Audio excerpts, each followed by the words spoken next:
ऊसाची पाचट न जाळता शेतातच कुट्टी करून खत निर्मिती करा. उद्धव बाबर.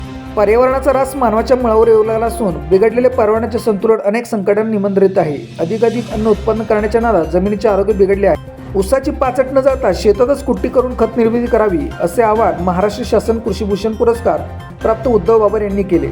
ऊसाचा पाला न जाता एका अडसरीमध्ये तसंच ठेवावा किंवा पाचट कुट्टी करावी.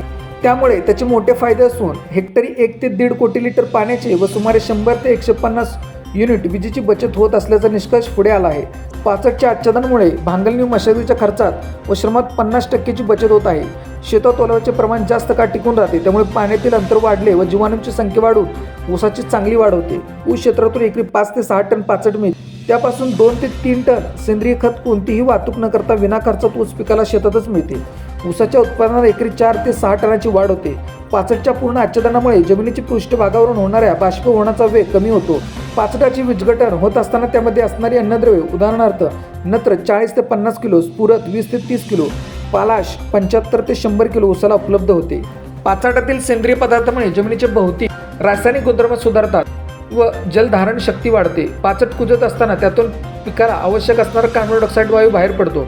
त्यामुळे पिकाची वाढ जोमदार होते. रिकाम्या सरीमध्ये हंगामानुसार वाटाणा, वैशाखी मूग, उडीद किंवा चवळीची पिके घेतल्यास अतिरिक्त उत्पादनामुळे जमिनीची सुपीकता सुधारते.